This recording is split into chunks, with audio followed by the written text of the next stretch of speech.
Imagine standing on a dock over the Pacific Ocean watching a man skip solid gold coins across the water like pebbles. Not an accident, not a dare. He bought several $1,000s worth of $1,000 gold coins from a nearby jewelry store, walked to the water's edge, and threw them into the sea, one by one, competing with his friends to see whose coin would travel the farthest, just for the fun of it. Now picture a second man. He spent his entire working life as a janitor, quietly saving whatever he could from an ordinary paycheck and parking it in blue-chip stocks. He never made headlines. Nobody at his church, his workplace, or even inside his own family knew what he was doing. When he died, he left behind more than $8 million to charity. Two people, two lifetimes, opposite endings. One had everything and flushed it away in a spectacle of ego. The other had almost nothing and built a fortune so quietly that the world only found out about it after he was gone. If you're enjoying this audiobook, subscribe to Elite Minds for more powerful books and life-changing lessons. What separated them was not IQ. It was not education. It was not talent, connections, or luck at the starting line. What separated them was behavior. And that single word, behavior, is the entire subject of the book we are about to break down today, The Psychology of Money by Morgan Housel. This is not a math textbook dressed up as a finance guide. There are no complicated formulas here, no stock-picking systems, no jargon you need a finance degree to decode. You don't have to be an investor or an economist to get something real out of it. Because at its core, this book isn't really about money at all. It's about how human beings think, feel, and act, and about how those invisible patterns translate into the way we save, spend, gamble, and grow. Over the next couple of hours, we're going to walk through every major idea in the book, why the smartest-looking decision on paper is often the wrong one in real life, why luck and risk are twin forces we almost never account for, why the richest people you'll ever meet are often the ones you'd never notice, and why the whole game of money is won less by brilliant moves and more by a handful of boring habits repeated for decades. By the time we're done, you won't just have a new toolkit for managing your finances. You'll have a new lens for seeing the world. Because once you understand why people do what they do with money, you start understanding why people do what they do with everything. So, sit back, clear your mind, and let's walk into The Psychology of Money. Introduction: The Greatest Show on Earth. Before we meet the chapters, let's set the stage with two men whose stories frame this entire book, and they could not be more different. The first is the gold coin skipper himself, a technology executive who in his 20s designed and patented a key component inside Wi-Fi routers. He started companies, sold them, and achieved a level of success most founders only dreamed about. And yet, for all his brilliance, his relationship with money was a disaster, a tangle of insecurity and reckless impulse. He carried stacks of $100 bills several inches thick and showed them off to anyone who looked interested, and often to people who actively wished they hadn't seen them. He bragged loudly, sometimes drunk, usually for no reason at all. On another occasion, he shattered a $500 lamp in the hotel's restaurant. When a manager told him he'd have to pay for it, the executive pulled a fat brick of cash from his pocket, peeled off $5,000, and threw it down. "Now get out of my face, and don't ever insult me like that again." You might assume that lifestyle couldn't last. You'd be right. Years later, that same genius went broke. Here's the lesson, and it's the heartbeat of this entire book. Doing well with money has very little to do with how smart you are, and almost everything to do with how you behave. A genius who loses control of his emotions can become a financial catastrophe. Meanwhile, ordinary people with zero formal financial education can build lasting wealth if they master a few simple behavioral skills, skills that have nothing to do with test scores or fancy titles. Which brings us to the janitor, Ronald Reed. There was no secret sauce, no lottery win, no inheritance. Reed worked a modest job, lived modestly, saved whatever he could, invested it in blue-chip stocks, and then, this is the part everyone skips, he waited. For decades. He let tiny savings compound quietly into more than $8 million. That's it. That's the whole trick. Now contrast Reed with a man named Richard Fusone. Fusone was everything Reed was not. Harvard-educated, an executive at a prestigious financial firm, blessed with an MBA and a career so successful that he retired in his 40s to pursue philanthropy. Business magazines named him among the rising stars to watch and praised his judgment, his leadership, and his integrity. Then it all collapsed. In the mid-2000s, Fusone borrowed heavily to expand an 18,000-square-foot mansion in Greenwich, Connecticut, a place with 11 bathrooms, 2 elevators, 2 pools, and 7 garages, costing more than $90,000 a month just to maintain.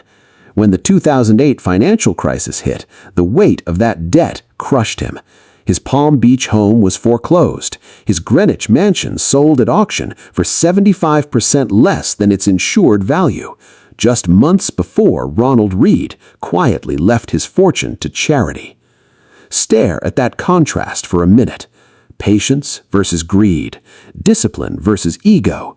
And note that this difference outweighed the enormous gaps in education, experience, and connections between the two men. In most fields, the person with the best credentials wins. In finance, it's the person with the best behavior. That's the founding insight of the psychology of money, and it's worth repeating because it runs counter to everything we're taught. Financial outcomes are shaped by 2 forces: luck, which is partly unavoidable, and behavior, which is far more powerful than most people ever realize. Success with money is not a hard science, it's a soft skill. How you behave, your patience, your humility, your discipline matters more than what you know. Finance, you see, is usually taught like physics, with formulas, rules, and laws, when it actually behaves like psychology, full of emotions, nuance, and human unpredictability. Bridges collapse because of physical laws. Markets crash because of human behavior. What makes sense to one person can look completely insane to another, and both of them can be right within their own frame of reference. Money touches every life. It confuses most people. Everyone experiences it differently, and it teaches brutal lessons about risk, confidence, and happiness. Few subjects on Earth offer a more powerful lens for understanding human behavior, which is why Housel calls it the greatest show on Earth. The author's own understanding of this subject grew during the 2008 financial crisis, which he lived through as a finance writer. At first, the crisis seemed inexplicable. For every plausible explanation, there was an equally convincing rebuttal. But the deeper he studied, the clearer the pattern became. Finance is best understood through the lenses of psychology and history, not numbers alone. To understand why people drown in debt, you have to study greed, insecurity, and optimism. To understand why investors sell at the bottom, you have to understand the terror of endangering a family's future, not just expected returns. Voltaire once observed that history never repeats itself, man always does. The same is true for money. The same fears, the same bubbles, the same panics, the same recoveries, replayed with different actors and different dates, generation after generation. If you're enjoying this audiobook, subscribe to Elite Minds for more powerful books and life-changing lessons. The book before us is built from 20 chapters, each examining a key and often counterintuitive feature of the psychology of money. They share a common thread, but can be read independently, like short stories with a single moral. Our job over the next while is to walk through each of them, find that moral, and turn it into something you can actually use in your own life. Let's begin with the most important idea of all, the idea that nobody is crazy. Chapter 1. No one's crazy. Here's a question worth sitting with. Why do people make such strange decisions with money? Why does a person who can't cover a $400 emergency spend $400 a year on lottery tickets? Why does a brilliant engineer gamble his fortune on nothing? Why do smart people buy at the top and sell at the bottom every single time, like clockwork? The answer the book offers is almost uncomfortable in its simplicity. Nobody is actually crazy. Every financial decision that looks insane from the outside makes perfect sense to the person making it because they're looking at the world through a lens you don't share.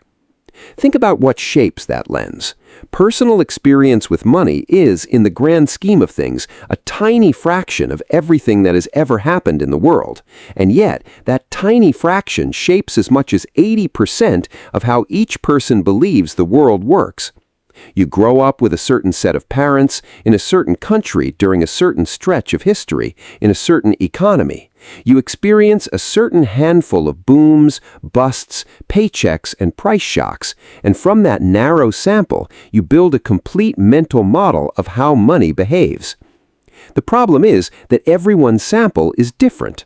A person raised in poverty approaches risk in a way that a banker's child could never imagine. A person who grew up during years of raging inflation carries a permanent scar that a person raised in stable times simply doesn't. A broker who was wiped out in the Great Depression lived through something a tech worker thriving in the 90s boom cannot fathom. An Australian who hasn't seen a recession in 30 years has experienced realities no American has. The list goes on and on. This is why equally smart people looking at the exact same financial situation can reach completely opposite conclusions. It isn't about intelligence. It isn't about access to better information. It's about lived experience. And lived experience cannot be borrowed, no matter how many books you read or how open-minded you try to be. You can study what it was like to lose everything in the Great Depression. You can read every memoir, every economic paper, every primary source. But the gut-level terror of watching your life savings evaporate is something only those who lived it truly carry. And conversely, someone who lived through that nightmare can never fully understand why a younger person stays so calm when markets convulse.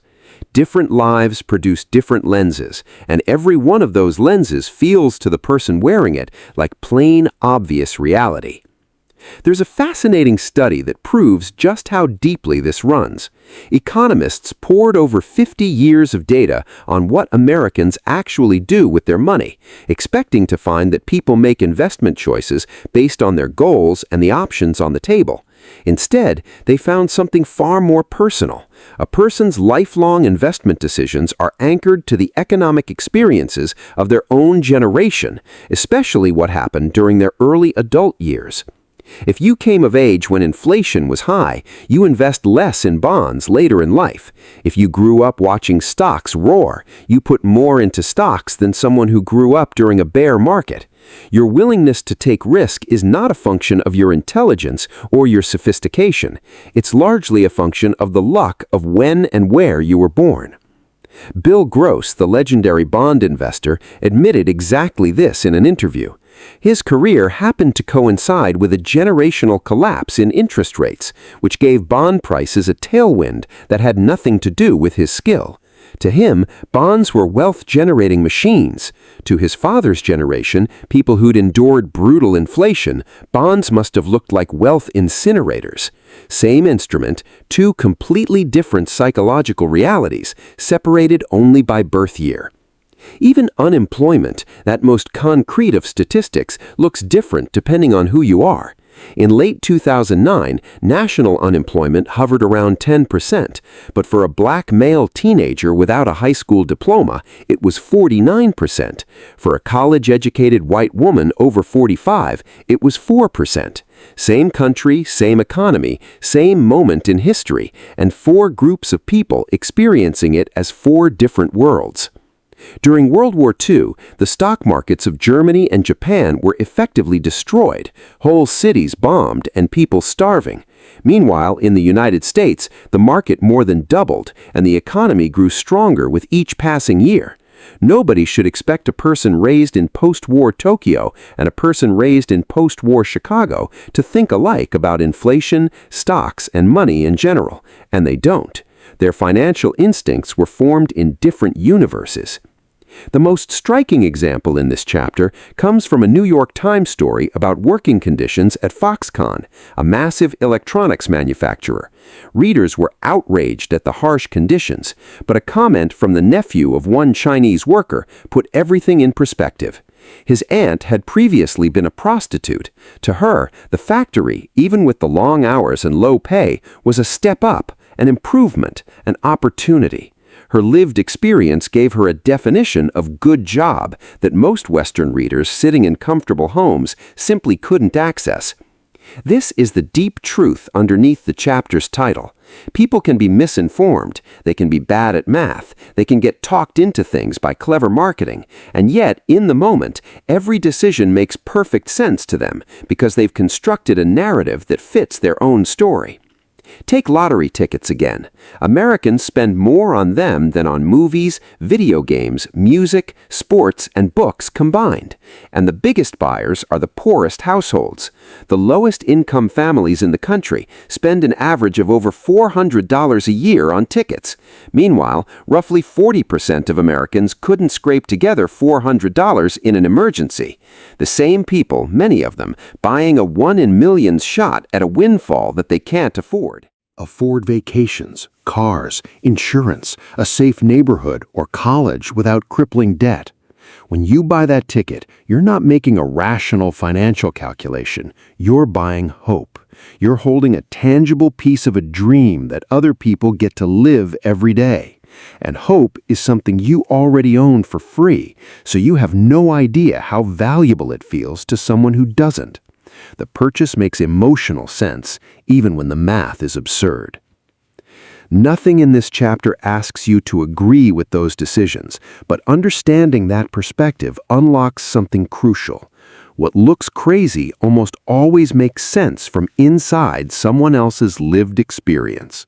Few financial decisions are made on spreadsheets. They're made at kitchen tables, in company meetings, in the middle of daily life, where personal history, ego, pride, marketing, and strange incentives all melt together into a story that works for a particular person at a particular moment.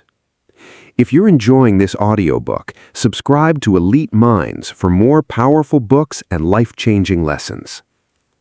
There's one more reason our money instincts are so unreliable, and it's embarrassingly simple.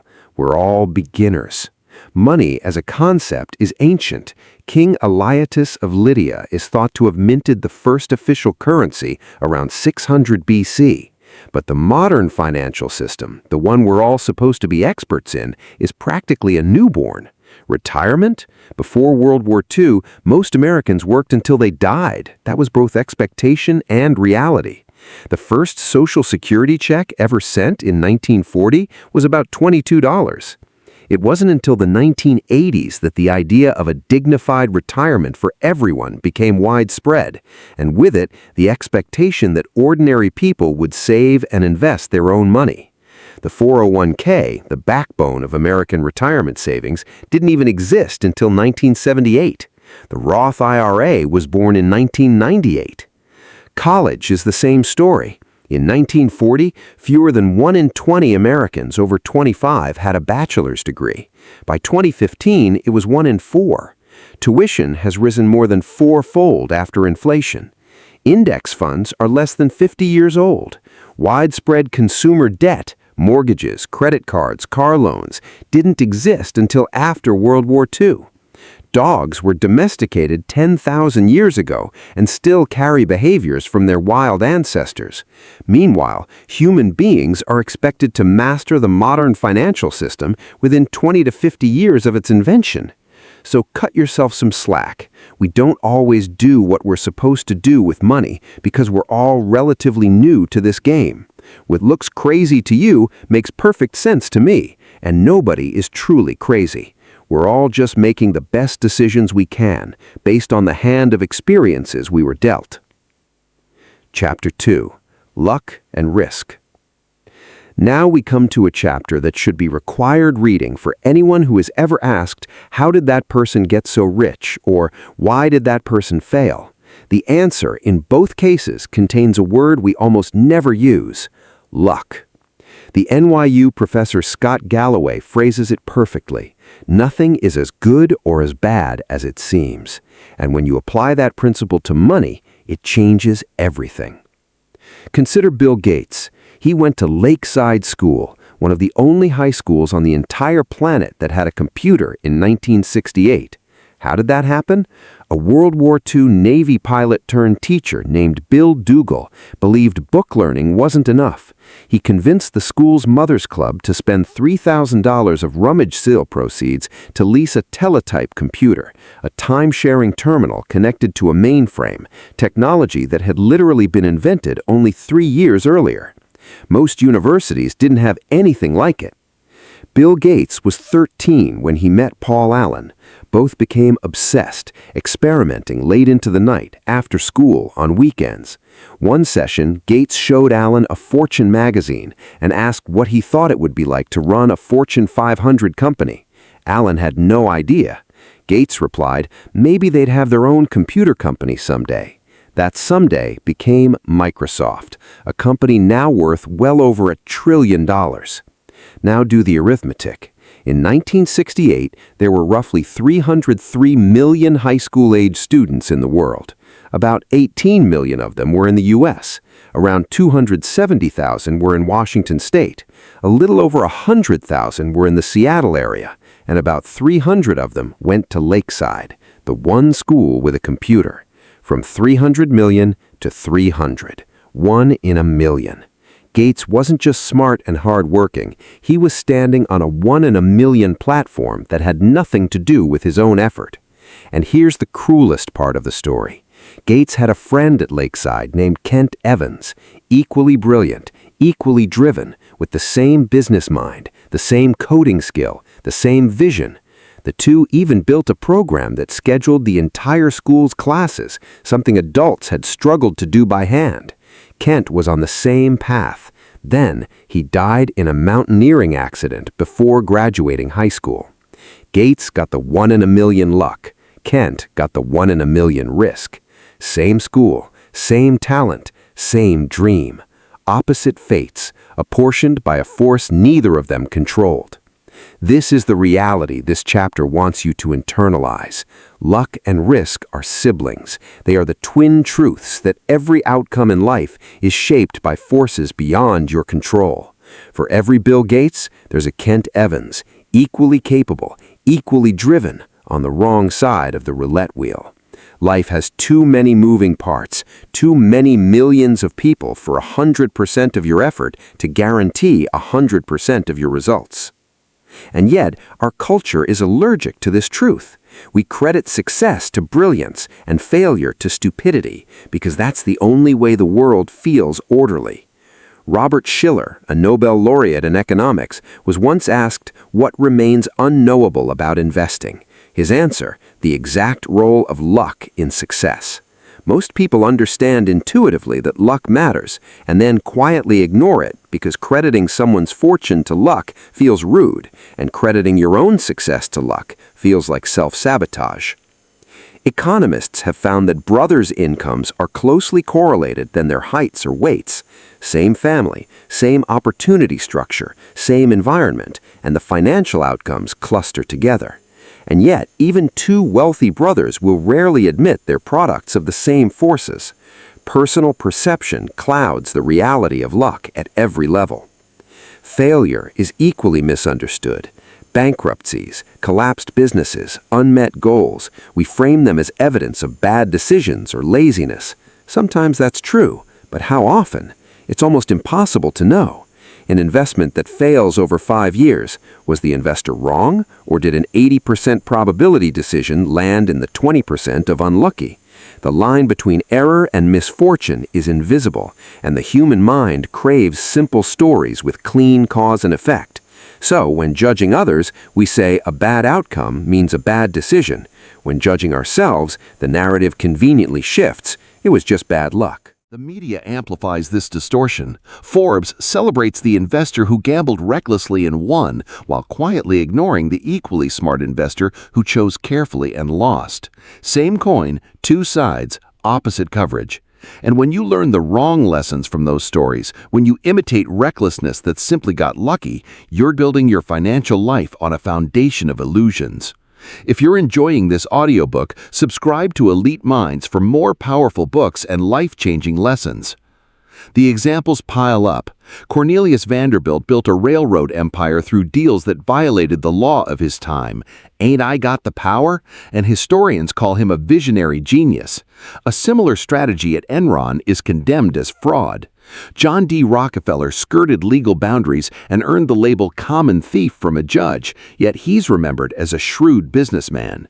A slight shift in circumstances could have turned both men's stories from triumph to ruin. Boldness and recklessness are separated by a millimeter, and you can only see which side of the line someone stood on in hindsight. Even Benjamin Graham, the father of value investing, the mentor of Warren Buffett, built much of his wealth from a massive, concentrated position in one insurance stock, which violated nearly every diversification principle he'd ever written down. Was that a shrewd calculation or a lucky break? He admitted he couldn't tell. And when Mark Zuckerberg turned down Yahoo's billion-dollar offer in 2006, he was called a visionary. When Yahoo's leadership declined a Microsoft buyout, they were called fools. Same kind of decision, wildly different verdicts, decided entirely by how the future happened to unfold. So what do we do with this uncomfortable truth? The book offers two guiding principles. First, be very careful about who you admire and who you criticize. You can't see the luck in other people's stories. Second, stop assuming that every outcome is purely the result of effort and good decisions. Some people are born into families that value education, others aren't. Some are born into economies that encourage entrepreneurship. Others are born into war and scarcity. Success is not always earned, and poverty is not always deserved. That doesn't make success worthless or effort pointless. The answer is not to stop trying. It's to shift your focus from extreme individuals, the billionaires and the catastrophic failures, where luck is doing most of the work, to broad patterns, where real, repeatable lessons live. Trying to replicate Warren Buffett's exact returns is nearly impossible because luck played an outsized role. But noticing that people who control their time tend to be happier, that's a lesson that applies to everyone, whether they're rich or poor, lucky or not. Bill Gates himself once remarked that success can be a poor teacher. It lures even the smartest people into believing they're unstoppable. When everything is going perfectly, remind yourself that it isn't as perfect as it seems. Invincibility is an illusion, and if luck built your mountain, risk can level it in an afternoon. The same principle applies in reverse. Failure lies too. It tempts intelligent people to believe every decision they made was wrong, when often they simply walked into the harsh realities of chance. The practical response is to structure your life and your finances so that a single failure, one bad investment, one missed opportunity, one stroke of bad luck cannot destroy everything. Stay in the game long enough for the odds to come back around in your favor. Respect risk enough to extend forgiveness to others and to yourself when things don't go to plan, because nothing is ever quite as good or as bad as it first appears. Chapter 3. Never enough. There's a famous dinner party story told by John Bogle, the founder of Vanguard, and it cuts straight to the heart of why wealthy people sometimes do wildly self-destructive things. At a party hosted by a billionaire hedge fund manager on Shelter Island, the writer Kurt Vonnegut was chatting with his friend Joseph Heller, the author of Catch-22. Vonnegut pointed out that their host had made more money in a single day than Heller had earned from Catch-22 over its entire history, and Catch-22 had been a massive, generation-defining bestseller. Heller's reply was calm and devastating. Yes, but I have something he will never have. Enough. Enough. One word, a quiet, almost invisible concept that carries more financial wisdom than any formula ever written. Because for some people, including some of the wealthiest, most powerful people on the planet, there is no such thing as enough. Ambition never reaches a ceiling, desire never lands, and the consequences of that endless hunger can be catastrophic, both for the people who feel it and for everyone around them. Is that crazy? To you and me, yes, absolutely. But now, step into their shoes for a moment. Living paycheck to paycheck, no realistic path to a higher wage, no way to invest for the future. That's the reality for millions of Americans, and whatever the source of their situation, it's so far from Gupta's 100 million that the concept of enough means something entirely different. The chapter gives us two unforgettable case studies. The first is Rajat Gupta, born in Kolkata, orphaned as a teenager, starting from a position so far behind that starting on third base would have sounded like a fantasy. And yet, by his mid-40s, Gupta had become CEO of McKinsey, one of the most prestigious consulting firms in the world. After retiring, he advised the United Nations and the World Economic Forum, partnered with Bill Gates on philanthropy, and sat on the boards of 5 public companies. By 2008, his net worth was reportedly $100 million. Even at a modest 5% annual return, that money would have generated roughly $600 an hour, around the clock, every day of the year. If you're enjoying this audiobook, subscribe to Elite Minds for more powerful books and life-changing lessons. He could have done anything. He could have stopped. Instead, Gupta wanted to be a billionaire, and he wanted it badly. Serving on the board of Goldman Sachs put him in a room with the world's richest investors, and observers noted his determination to escape the mere hundreds of millions tier.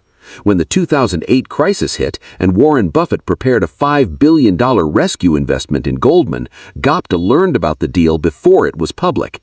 16 seconds after getting that information, he called hedge fund manager Raj Rajaratnam. The call wasn't recorded, but minutes later, Raj Rajaratnam bought 175,000 shares of Goldman stock. Hours after that, the Buffett deal was announced, the stock soared, and Raj Rajaratnam pocketed about $1 million in a single day. The SEC later estimated Gupta's tips generated $17 million in illegal profits. Both men went to prison, careers destroyed, reputations erased, all for the price of more when they already had everything money is actually for. The second case is Bernie Madoff, the most infamous Ponzi schemer in history. But here's what most people forget. Before the fraud, Madoff ran a legitimate, highly successful market-making business that reportedly earned him $25 to $50 million a year. He didn't need a Ponzi scheme to be rich. He was already enormously rich. The fraud was pure overreach, the refusal to accept enough and stop. Gupta and Madoff share a chilling trait: enormously wealthy, prestigious, powerful, and free, and still they risked all of it for more. Neither had a functioning sense of enough. And this disease isn't limited to criminals. Consider long-term capital management, the hedge fund run by traders personally worth tens or hundreds of millions of dollars. These men invested heavily in their own fund, and in 1998, during a booming economy, mind you, they lost everything. Warren Buffett summed it up with surgical precision. To make money they didn't have and didn't need, they risked what they did have and did need. And that, he said, is foolish. It just doesn't make sense. Few people will ever reach $100 million, but many people will, at some point, earn enough to cover every reasonable need and most wants. If that's you, the book offers 4 lessons worth engraving somewhere visible. First, the hardest financial skill is knowing when to stop. When expectations rise with achievements, the goalposts keep moving and the chase becomes a treadmill of perpetual scarcity. The only way to win is to recognize when you already have enough. Second, social comparison is a trap with no bottom. A rookie ball player earning $500,000 a year can feel poor next to a star making millions, and that star feels poor next to someone richer still. The comparison ceiling is so high that it's a race nobody wins. Third, having enough is not a limitation, it's a recognition. Unchecked desire is what leads to burnout, collapse, and regret. The people who pushed too hard, Gupta, Madoff, the LTCM traders, didn't lose because they aimed high. They lost because they forgot the difference between aiming high and refusing to stop. Fourth, some things are never worth risking: your reputation, your freedom, your family, your friends, your peace of mind. Gupta himself later reflected that attachment to wealth and status is more dangerous than the loss of those things ever could be. The most powerful tool for keeping that balance is embarrassingly simple: knowing when you have enough. That single quiet skill is the doorway into the next chapter, because unless you have enough, you'll never have the patience for the real engine of wealth. Chapter 4. Confounding Compounding.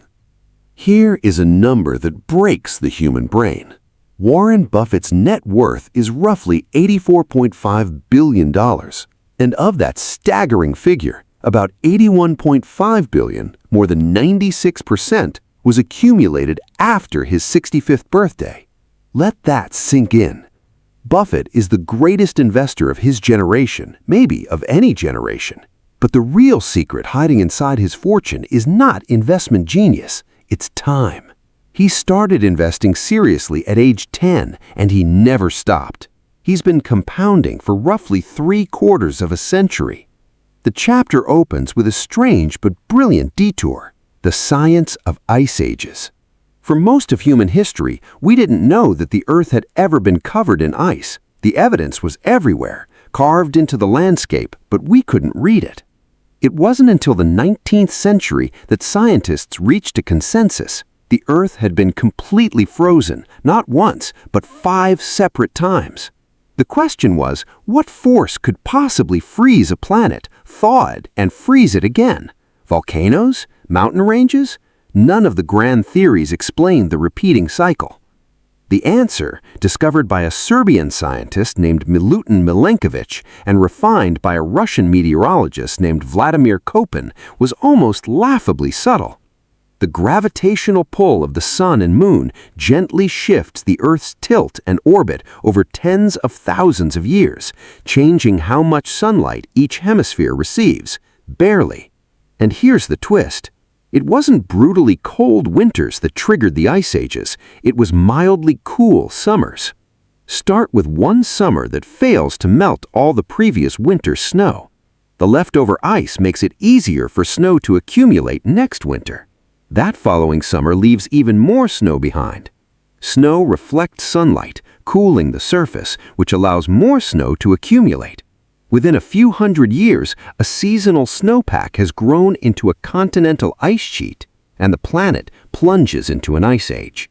The entire process is driven by almost nothing, a tiny, almost imperceptible nudge repeated relentlessly over time. The geologist Gwen Schultz put it perfectly. It's not necessarily the amount of snow that causes ice sheets, but the fact that snow, however little, lasts. That's compounding. Massive results don't require massive forces. Small changes, applied consistently over long stretches of time, produce outcomes so enormous they feel like magic. And money follows exactly the same law. Back to Buffett. Imagine an alternate history. What if he had spent his teens and 20s wandering the world finding himself and arrived at age 30 with just $25,000 in savings? Even if he then matched his actual extraordinary returns, about 22% a year, and retired at 60 to enjoy his family and his golf game, his fortune today would be a mere $11.9 million, 99.9% less than the real Buffett. The difference between the richest investor of all time and a comfortably wealthy retiree is not skill. It's the decade and a half of head start compounded over 70 years. Or consider Jim Simons, founder of Renaissance Technologies, who's compounded money at 66% annually since 1988, a rate 3 times faster than Buffett's. By that math, he should be the richest person in history. But his net worth is about $21 billion, less than a quarter of Buffett's. Why? Because Simons didn't start compounding seriously until his 50s. He simply hasn't had enough years for the growth to multiply. Had he earned 66% annually over Buffett's 70-year span, his wealth would be in the quintillions, a number so absurd it ceases to mean anything. The lesson is not start investing at age 10. The lesson is far more practical. When it comes to extraordinary results, the length of time you stay in the game matters more than almost anything else. People love to claim that seeing a compounding table changed their lives. What the table really does is surprise the mind, because the human brain is wired for linear thinking. 8 plus 8 plus 8 9 times, 72, easy. 8 multiplied by itself 9 times, 134 million, and suddenly you're lost. Exponential growth is not intuitive. It hides in plain sight. History drips with examples. IBM's hard drive storage went from 3.5 megabytes in the 1950s to 70 megabytes in the 1970s to a few hundred megabytes in the early 90s, and then the curve bent vertical. By 2017, storage capacity had blown past 60 terabytes. From 1950 to 1990, we gained a couple hundred megabytes of storage. From 1990 to today, we've gained 100 million times that. The rate of change is the story, and the rate of change is compounding. So, here's the uncomfortable implication for ordinary investors. Most people chase the highest possible return because intuitively that feels like the fastest road to wealth.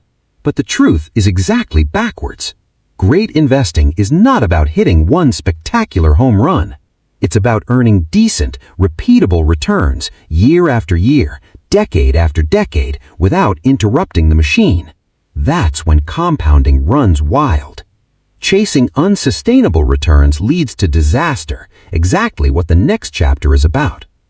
If you're enjoying this audiobook, subscribe to Elite Minds for more powerful books and life-changing lessons. Chapter 5: Getting Wealthy versus Staying Wealthy. Good investing is not necessarily about making brilliant decisions. Often, it's about consistently not screwing up. There are a million ways to get wealthy and about as many books teaching you how. But there's only one way to stay wealthy, and it's a lesson we almost never talk about. It's a careful blend of frugality and paranoia. The chapter opens with two men whose lives intersect almost poetically, though they never knew each other. Jesse Livermore was the greatest stock trader of his day. Born in 1877, he became a professional trader before most people knew such a career existed. By 30, he was worth the inflation-adjusted equivalent of $100 million. By 1929, he was world famous. Then came the crash. More than a third of the entire market's value vanished in a single October week. Days remembered as Black Monday, Black Tuesday, Black Thursday. Rumors swept New York of Wall Street speculators leaping from windows. Livermore's wife, Dorothy, and their children were in tears when he came home, expecting ruin. His mother-in-law hid in another room, screaming. Livermore paused, confused, and then delivered the news. He'd been short the market, betting stocks would fall. "You mean we're not ruined?" Dorothy asked. "No, darling," he said. "I've just had my best trading day ever. We are fabulously rich." In one day, Jesse Livermore made the equivalent of more than $3 billion during one of the worst months in stock market history. He became one of the richest men in the world. Meanwhile, a few miles away, another man wandered the streets in despair. Abraham Germansk was a multi-millionaire real estate developer who, like nearly everyone else, had bet heavily on the roaring stock market. On October 26, 1929, the New York Times ran a short, tragic notice. His wife asking for help finding his husband, missing since Thursday morning. A friend had seen him tearing up ticker tape near the stock exchange, and as far as anyone knows, that was the end of Abraham Germansky. One man made billions in a day, another was destroyed. But fast forward 3 years, and the story takes another turn. After his 1929 triumph, Livermore, brimming with confidence, made bigger and bigger bets. He overextended, he piled up massive debts. Eventually, he lost everything. Broke and ashamed, he disappeared for 2 days in 1933, then returned, but the trajectory of his life was set. Livermore eventually took his own life, and his suicide note reportedly carried a haunting phrase: "My life has been a failure." Germansky and Livermore, different timing, different methods, same fatal trait. They were both excellent at getting wealthy and both equally terrible at staying wealthy. And that, the book argues, is the real divide in the world of money. The statistics back it up. Roughly 40% of companies that ever went public eventually lost nearly all their value. Even among the richest Americans, the Forbes 400, about 20% of the list turns over every decade, not from death or inheritance, but from wealth destroyed. Capitalism is hard, and here's why. Getting money and keeping money require two completely different skill sets. Getting money involves taking risks, being optimistic, and putting yourself out there. It rewards boldness, confidence, and a willingness to stretch. Keeping money requires almost the opposite: humility, frugality, a quiet fear that what you've earned could vanish as fast as it arrived, and an honest acceptance that luck played a part in your past success. Yesterday's victories cannot be trusted to repeat tomorrow. The people and firms that last are the ones that built this asymmetry into their DNA. If you're enjoying this audiobook, subscribe to Elite Minds for more powerful books and life-changing lessons. Michael Moritz, the longtime head of Sequoia Capital, one of the most successful venture firms in history, was asked why Sequoia had thrived for decades while other firms faded in a few years. His answer? Sequoia had always been afraid of going out of business. The interviewer asked whether that meant only the paranoid survive. Moritz confirmed it. They assumed tomorrow wouldn't look like yesterday, and they couldn't afford to be complacent. Notice the focus of that answer. Not growth, not intelligence, not insight, survival. The ability to stay in the game without being wiped out is what ultimately matters. That principle applies to investing, to careers, and to running a business alike. Why does a survival mentality matter so much? Two reasons. First, no gain is worth destroying yourself to achieve. Second, and this ties straight back to the last chapter, compounding only works if you give your assets time to grow. 1 year of growth looks small. 10 years is meaningful. 50 years can produce something extraordinary, but you only get the 50-year version if you survive all the unpredictable dips, crashes, and chaos in between. Warren Buffett is the textbook example. Everyone studies how he picks companies, and rightly, but look just as closely at what he avoided. He never took on excessive debt, never panicked and sold during recessions, never destroyed his reputation, never clung to a single fading trend, never depended on outside capital he couldn't control, and never burned out. He simply survived. And survival gave him longevity, and longevity is what turned compounding into an empire. The contrast is Rick Guerin, a man who was once part of the Buffett-Munger investing trio. By the early 1970s, Guerin was as smart as either of them, but he was in a hurry. When the market crashed between 1973 and 1974, falling nearly 70%, Guerin, leveraged to the hilt with margin loans, was forced to sell his Berkshire stock to Warren himself just to cover debts. Buffett and Munger survived the storm. Guerin did not. Skill-wise, they were equals. Survival-wise, they were worlds apart. As Nassim Taleb puts it, having an edge and surviving are two different things. You need to avoid ruin at all costs. So, how do you actually apply a survival mindset? The book lays out 3 principles. First, aim to become financially unbreakable, not just rich. The people who end up with the largest fortunes are often not the boldest risk takers. They're the ones who could endure long enough for compounding to do its quiet work.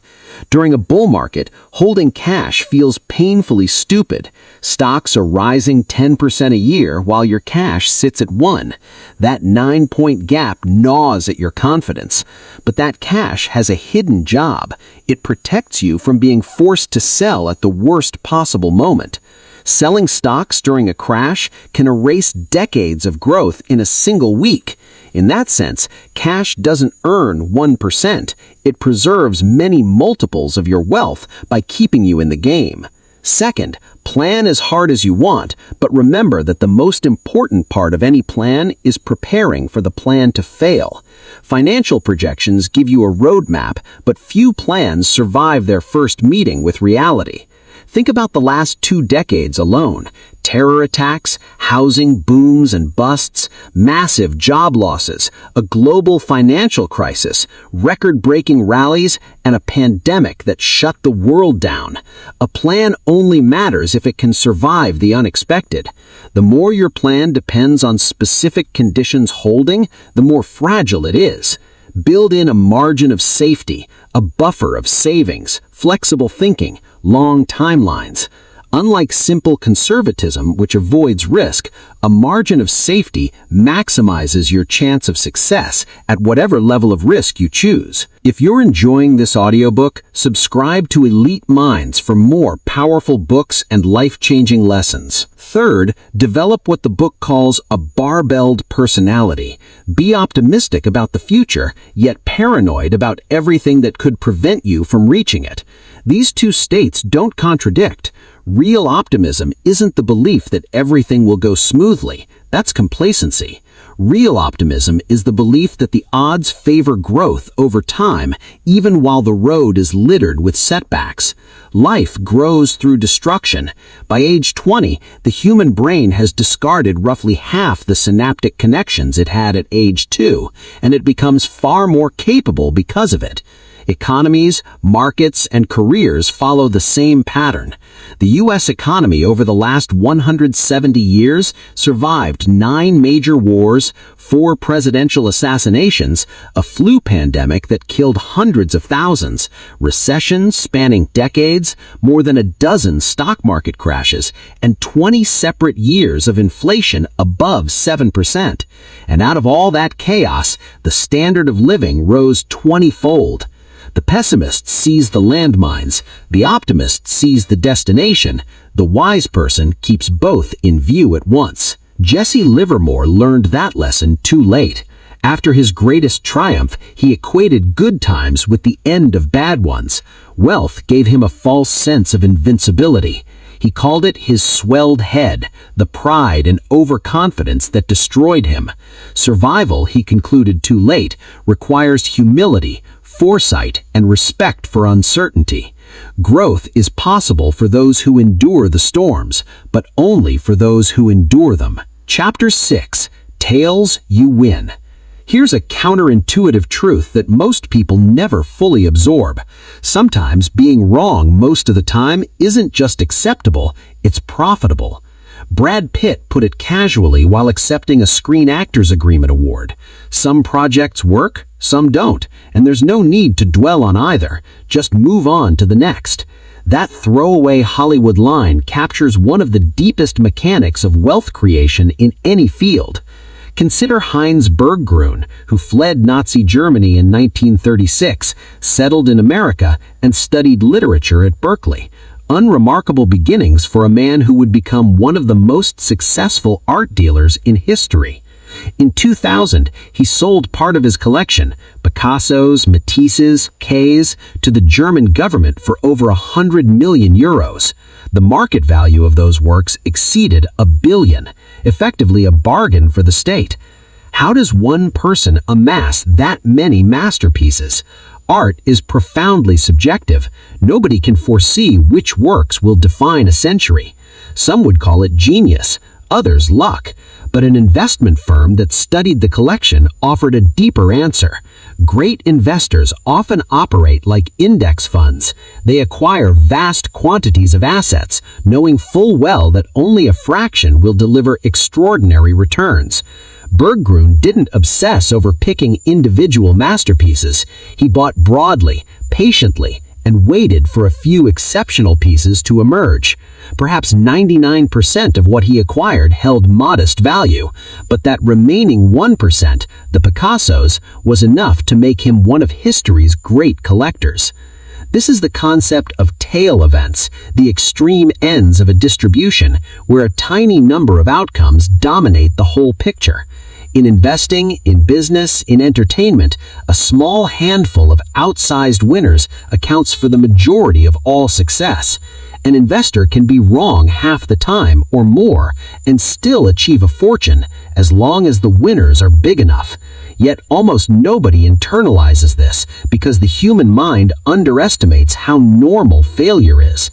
When losses happen, our instinct is to overreact, to abandon the strategy right before the tails would have saved us. The stories are everywhere once you see the pattern. Walt Disney made his name with Steamboat Willie, but fame didn't pay the bills. His first studio went bankrupt. His films were outrageously expensive, financed under brutal terms. By the mid-1930s, he'd produced more than 400 cartoons, mostly short, mostly beloved, and mostly losing money. Then came Snow White and the Seven Dwarfs. In its first 6 months, it earned $8 million, more than the company had ever made in its entire existence. Debts were wiped clean, a new state-of-the-art studio rose in Burbank, and an Oscar turned Walt from famous into legendary. Hundreds of hours of film had been produced, but in business terms, it was those 83 minutes that mattered. Venture capital runs on this exact logic. Of 21,000 venture financings between 2004 and 2014, 65% lost money. About 2.5% returned 10 to 20 times, 1% returned more than 20 times, and roughly 0.5%, about 100 companies, returned 50 times or more. The industry's entire gains came from those extreme outliers, and the same pattern holds in the public market. 40% of the companies in the Russell 3000 index lost at least 70% of their value and never recovered.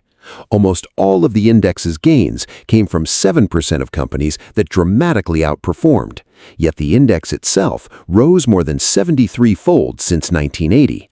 The failures didn't prevent success. The few extraordinary performers more than offset the many losers. Inside the winners, the tails continue. Amazon contributed 6% of the S&P 500's returns in 2017, powered almost entirely by two massive successes, Prime and Amazon Web Services, among hundreds of experiments. Apple drove nearly 7% of the index, fueled almost entirely by the iPhone. Even at the world's greatest companies, a couple of monster hits pay for everything else. This is why Bezos's reaction to the disastrous Fire Phone launch is so instructive.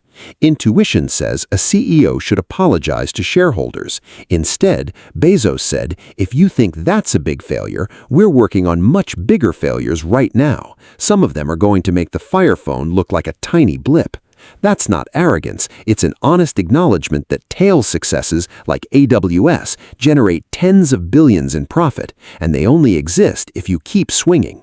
Netflix's Reed Hastings says the same thing. Our hit ratio is way too high right now. We have to take more risk. You have to try more crazy things. We should have a higher cancel rate overall. Chris Rock performs in small clubs for a reason, dozens of okay sets, testing and discarding material until the jokes that survive become the legendary specials. That's not failure, that's the process. Warren Buffett revealed at the 2013 shareholder meeting that he'd owned 400 to 500 stocks in his life, but most of his wealth came from just 10 of them. Charlie Munger added the kicker: remove just a few of Berkshire's top investments and its long-term record is pretty average. When we study a hero's successes, we forget that their gains came from a tiny fraction of their actions. That distortion makes our own failures feel like fatal mistakes, when in reality, the masters are wrong just as often. They simply hit bigger when they hit. George Soros put it perfectly. It's not whether you're right or wrong that matters, but how much you make when you're right and how much you lose when you're wrong. You can be wrong half the time and still make a fortune. There's a deep implication here for how you invest. Most financial advice focuses on today, what to buy, what looks hot right now.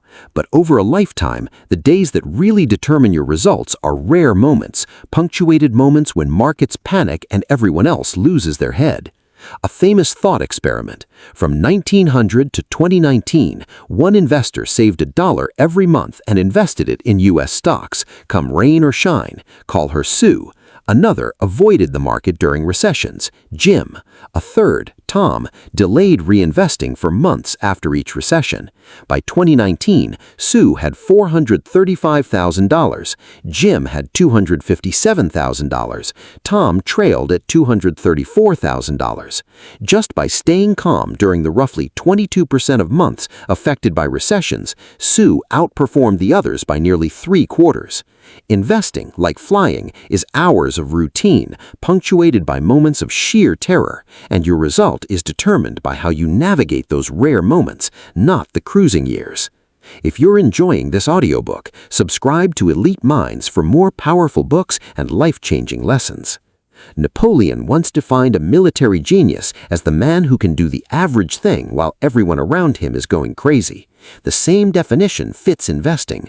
Once you accept that tails drive everything, a great weight lifts. It's normal for lots of things to go wrong. Most of your ideas will be mediocre. Some will fail outright. If you're a good stock picker, you'll be right maybe half the time. That's not a sign you're doing it wrong. It's the price of admission to a game where a few enormous winners carry the day. The trick isn't to be right more often. It's to stay in the game long enough and scale enough for the tails to find you. Chapter 7. Freedom. Of all the things money can buy, one stands above the rest. Not a car, not a house, not a watch, but something invisible. Control over your own time. The book states it as a flat claim. Controlling your time is the highest dividend money pays. The highest form of wealth, it says, is waking up each morning and being able to say, I can do whatever I want today. People usually want to become wealthier because they believe wealth will make them happier. Happiness is complicated and different for everyone, but psychologists who study it have found something remarkably consistent. Almost everyone craves control over their own life, the ability to do what you want, when you want, with who you want, for as long as you want. That is priceless, and it is precisely what money, spent wisely or saved patiently, can purchase. A psychologist at the University of Michigan named Angus Campbell spent his career studying happiness back when the field was mostly obsessed with depression and anxiety. His research found something striking. People were generally happier than psychologists expected, but some were clearly doing better than others, and you couldn't group them by income, geography, or education, because plenty of people in every category were chronically unhappy. The strongest predictor of well-being, he concluded, wasn't salary, house size, or job prestige.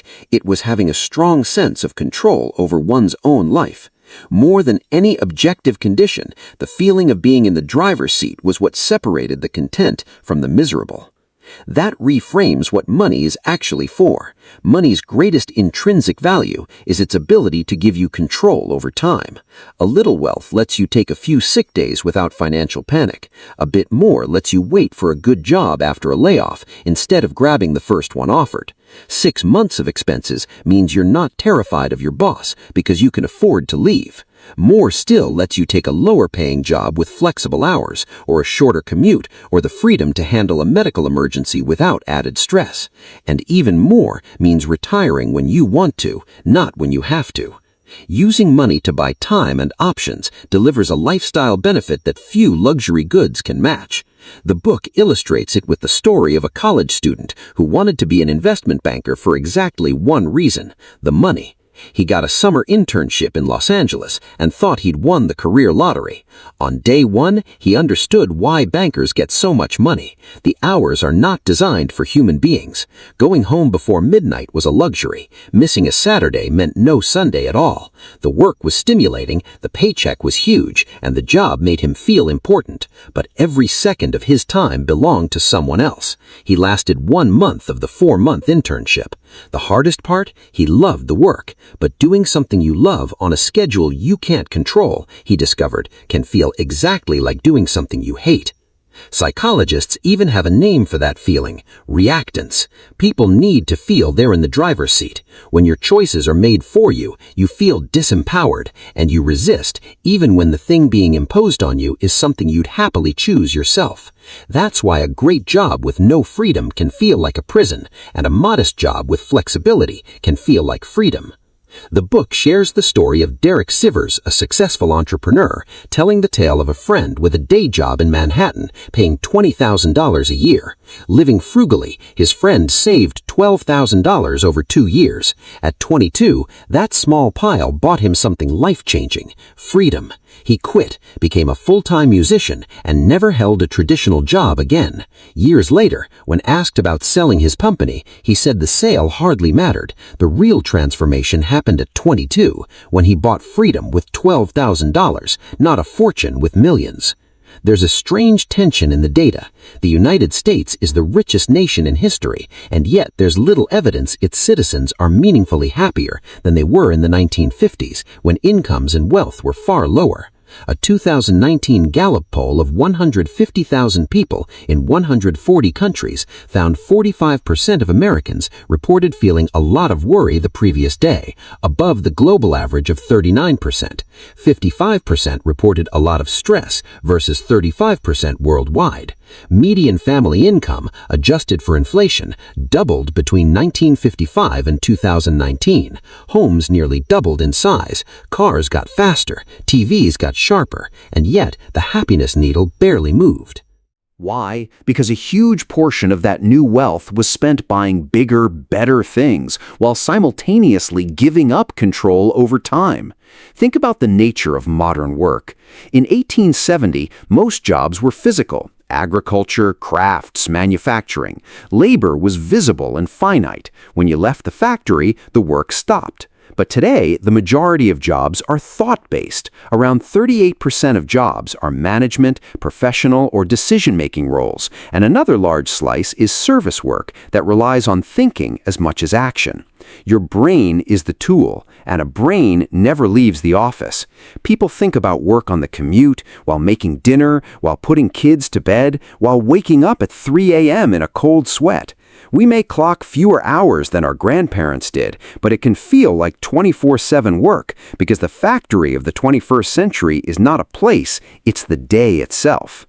John D. Rockefeller, one of history's most successful businessmen, understood this instinctively. He was a recluse who spent most of his time alone, deliberately inaccessible, sitting quietly while others talked. When asked about his silence, he'd recite a poem.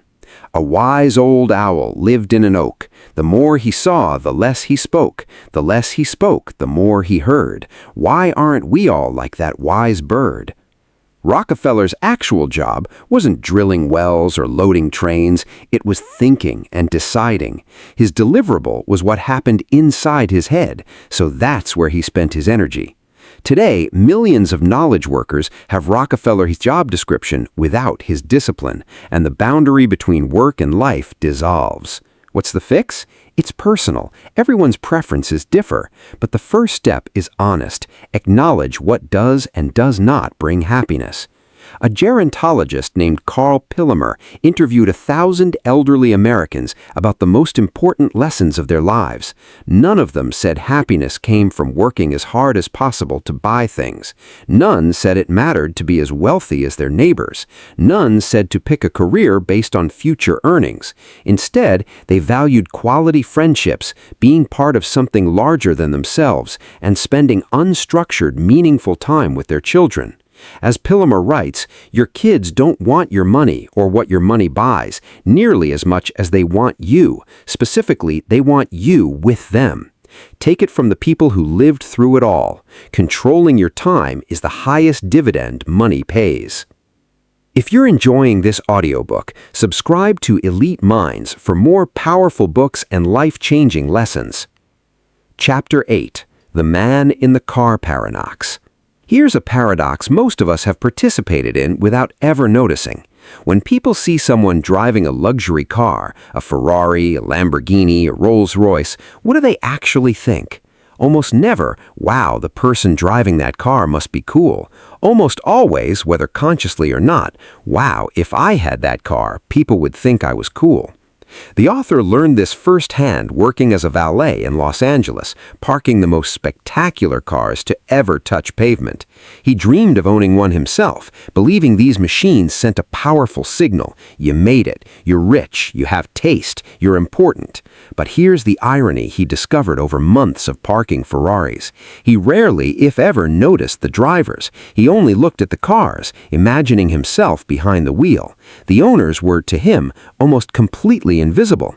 That's the paradox. People want wealth to signal to others that they deserve admiration, but the others, the audience they're performing for, aren't actually admiring them. They're using the wealth as a mirror for their own desires, imagining how good they'd look in the driver's seat. No one is impressed with your possessions as much as you are. And this isn't an argument against wealth or even against nice cars. The author liked both. It's a subtle recognition that if what you're really after is respect and admiration, you're shopping in the wrong store. Humility, kindness, and empathy have always been better at earning those than horsepower. Chapter 9. Wealth is what you don't see. Spending money to show people how much money you have is the fastest way to have less money. That single sentence contains one of the most important and most violated laws of personal finance. Money has many ironies. The greatest of them is this: wealth is what you don't see. Back to the valet years in Los Angeles, where material appearance seemed to matter more than almost anything else. When a Ferrari drove by, most people assumed the owner was wealthy, but the author learned that wasn't always the case. Many of the successful people he met spent a huge percentage of their income just maintaining the illusion of wealth. He remembers a guy he calls Roger, about his age, driving a Porsche. Nobody knew what Roger did for a living. The car was enough to make everyone assume things. Then one day, Roger showed up in an old Honda, and then the next week and the week after. When asked what happened to the Porsche, Roger explained calmly, with no shame, that it had been repossessed after he defaulted on the loan. Every assumption people had made about him was wrong. Los Angeles was full of Rogers. A person driving a $100,000 car might genuinely be wealthy, or they might be carrying $100,000 more in debt. To an outside observer, the only visible fact is that they now have $100,000 less or $100,000 more in debt. That's all anyone can actually know from looking at them. We judge wealth by what we see because it's the only information we have. Bank accounts and brokerage statements are hidden. Cars, homes, and social media posts are not. So the visible becomes the proxy for the invisible. Modern culture even encourages people to fake it till they make it. But wealth, by its nature, is invisible. The nice car not purchased, the diamonds not bought, the watches unworn, the first-class upgrade declined. Wealth is financial assets that have not yet been converted into visible possessions. That's why it's so hard to learn from wealthy people. There's nothing to see. Ronald Reed, the janitor who left $8 million to charity, was a financial model only in death. While alive, every penny of his wealth was hidden, even from the people closest to him. Imagine trying to learn to write without ever reading the work of great authors. That's how hard it is to learn wealth building by watching others. Even celebrities fall into the trap. Rihanna nearly went bankrupt after overspending and later sued her financial advisor, who famously asked whether it really was necessary to tell her that if you spend money on things, you end up with the things and not the money. People need to hear that because when most people claim they want to be millionaires, what they partially mean is they want to spend $1 million, which is literally the opposite of being a millionaire. The investor Bill Mann drew the distinction sharply. Rich is what you see. Wealth is what you don't see. There's no faster way to feel rich than spending a lot of money on really nice things. But the way to be rich, actually rich, is to spend money you have and not spend money you don't have. And even that advice doesn't go far enough. The only way to truly accumulate wealth is to not spend the money you have. That's not just the path to wealth, it's the definition of wealth itself. The distinction between being rich and being wealthy matters enormously. Rich is a measure of current income. The person driving the $100,000 car is almost certainly rich because affording the payments takes income. Rich people are visible. They make themselves known. Wealth is hidden. Income not spent, options not yet exercised. Its value lies in flexibility, in the ability to buy more tomorrow than you could afford today. The book offers a helpful analogy: dieting. One study found Americans overestimated the calories they burned in a workout by 4 times, then consumed twice as many calories afterward. The workout only helps if restraint follows it. Same with money. Thinking you've earned a treat, but choosing not to indulge creates a net gain, exactly as saving creates wealth. The world is full of people who appear modest and are genuinely wealthy, and people who appear rich and live at the edge of insolvency. Keep that in mind when you judge success, yours or anyone else's. If wealth is what you don't spend, then what is it good for? Freedom, flexibility, options, the very essence of true financial success and the subject of the next chapter. Chapter 10. Save money. Past a certain level of income, people split into 3 groups: those who save, those who don't think they can save, and those who don't think they need to save. This chapter is aimed squarely at the second and third groups, and its central message is quietly liberating. Building wealth has very little to do with your income and your investment returns, and almost everything to do with your savings rate. To make the point, the book reaches for a strange but perfect analogy: the 1970s energy crisis. The world looked like it was running out of oil. The calculation seemed airtight. The economy consumed a lot of oil, it was growing, and drilling couldn't keep pace. Dire predictions followed. But the world didn't run out of oil, not mainly because more oil was discovered or because extraction improved. The biggest reason was efficiency. Cars became more fuel efficient, factories and homes used less energy, and suddenly the same barrel of oil went much further. The United States now uses 60% less energy per dollar of GDP than it did in 1950. A 1989 Ford Taurus averaged about 18 miles per gallon. A much larger 2019 Chevy Suburban roughly matched it. Energy wealth grew not by increasing supply, but by decreasing demand. Now apply that logic to money. Investment returns can make you rich, but whether a strategy will work, whether markets will cooperate, for how long is always uncertain. Results are shrouded in doubt from the moment you commit. Your savings rate, however, the financial version of conservation and efficiency, is the one part of the money equation that is entirely within your control. It has a 100% chance of working in every possible future. You can build wealth without a high income, but you cannot build wealth without a high savings rate. Therefore, the savings rate matters more than income, and that's wonderful news, because income is largely outside your control. Your habits are not. If you're enjoying this audiobook, subscribe to Elite Minds for more powerful books and life-changing lessons. The value of wealth is also relative to what you need. Imagine 2 people with the same net worth. The other person is the better investor. He earns 12% a year while you earn 8%. But you are more efficient with your money. You need only half as much to be happy, while his lifestyle compounds as fast as his assets. Who's winning? You are, despite being the worse investor, because the gap between what you have and what you need is larger. A high savings rate means spending less than you could, which means your savings go further, which means every dollar works harder. Here's a darkly funny observation buried in this chapter. Professional investors grind 80-hour weeks to squeeze 1/10 of a percentage point of extra return out of their portfolios, while quietly leaving 2 or 3 full percentage points of lifestyle inefficiency on the table in their own finances. Oversized houses, leased cars, subscriptions that compound, things they could fix with a fraction of the effort. The most important skill in finance isn't outperformance, it's living below your means. But the deepest insight is psychological. Beyond a certain level of income, what you truly need is only what sits just below your ego. Everyone needs the basics. Beyond that, comfortable basics. Beyond that, entertainment and enrichment. Spending beyond a modest level of materialism is largely a performance, a way of showing others you have money, which means one of the most powerful ways to increase your savings is not to raise your income, but to raise your humility. Define savings as the gap between your ego and your income, and it becomes obvious why so many decent earners save so little. They're fighting a constant war against the instinct to display wealth and keep up with others doing the same.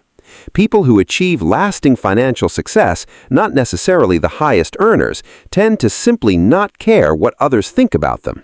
And saving doesn't even need a goal. Many people save for a house, a car, or retirement. Fine, but saving for saving's sake is not only acceptable, it's wise. In a perfectly predictable world, saving only for specific goals would make sense, but the world is not predictable.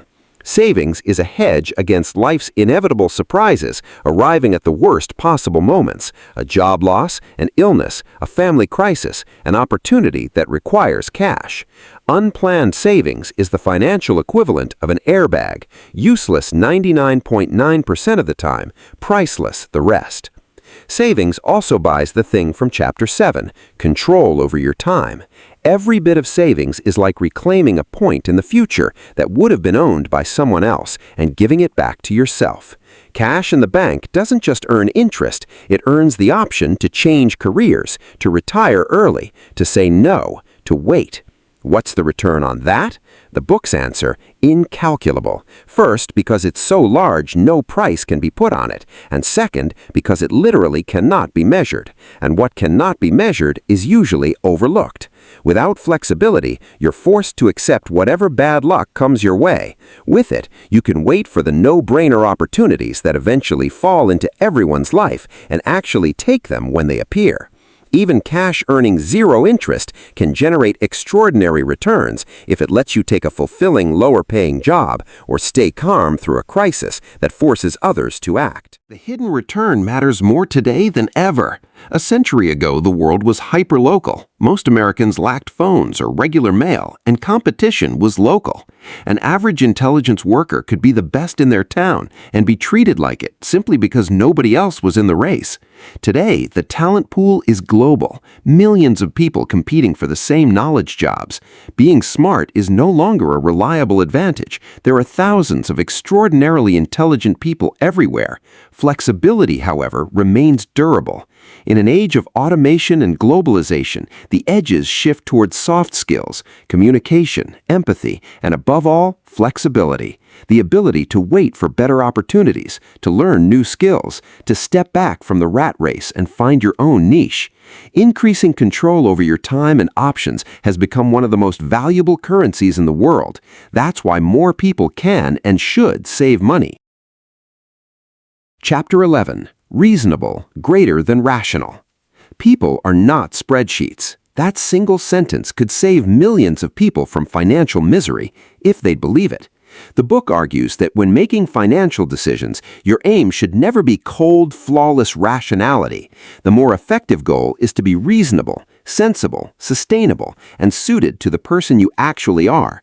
Because the factor that matters most in managing money is not the theoretical optimality of a decision, it's whether you can stick with it for the long haul. The illustration comes from an unlikely source, 19th century medicine. A psychiatrist named Julius Wagner Jaureg treated patients with neurosyphilis, a fatal condition at the time. He noticed something peculiar. Some patients recovered after enduring prolonged fevers from unrelated illnesses. He hypothesized that fever helped the body fight infection. Acting on that insight, he deliberately exposed patients to mild strains of diseases that induced fever. Some patients died during these experiments, which sounds horrifying today, but eventually he settled on a mild form of malaria that could be cured with quinine afterward. His malaria therapy produced a recovery rate of 6 in 10 patients versus 3 in 10 untreated. He won the Nobel Prize in Medicine in 1927. Today, science confirms that fevers genuinely help fight infection. A 1-degree temperature rise can significantly slow viral replication. And yet, fevers are almost universally treated as problems. We suppress them with medicine at the first sign, despite knowing their protective value. Why? Because fevers hurt, and people don't want to hurt. Patients don't come to doctors asking for abstract scientific optimality. They come asking for relief. A doctor's job isn't just to cure disease, it's to do so in a way the patient can tolerate. Rational? Enduring the fever might be, on paper. Reasonable? Not for most human beings. That same distinction governs personal finance. Academic finance seeks mathematical optimal strategies, but most people don't want the mathematically perfect portfolio. They want a strategy that lets them sleep at night. The proof is deliciously ironic. Harry Markowitz, the Nobel-winning economist who invented modern portfolio theory, the entire math of the risk-return trade-off, admitted that in his own investing, he split his money 50-50 between bonds and stocks. Why? Not because the math said so, but because he pictured the regret he'd feel if stocks soared while he was underweight or crashed while he was overweight. He was minimizing future regret, not maximizing theoretical returns. Rational investors make decisions purely from numbers. Reasonable investors make them inside real lives with spouses, neighbors, coworkers, and their own comfort zones in the frame.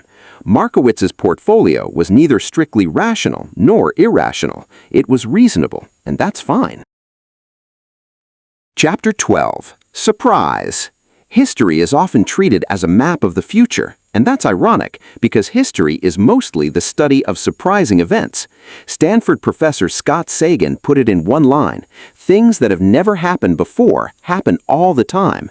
Studying economic and investing history is genuinely valuable. It calibrates expectations, teaches the common mistakes, and shows how humans react under stress, but it is not a reliable guide to what happens next. Investors constantly commit what we might call the historian as prophet fallacy, assuming that because something happened before, it will happen again. But investing isn't physics or medicine. It's driven by humans, emotional, imperfect, unpredictable humans. Richard Feynman once joked that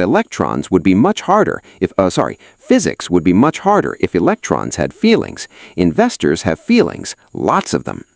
If you're enjoying this audiobook, subscribe to Elite Minds for more powerful books and life-changing lessons.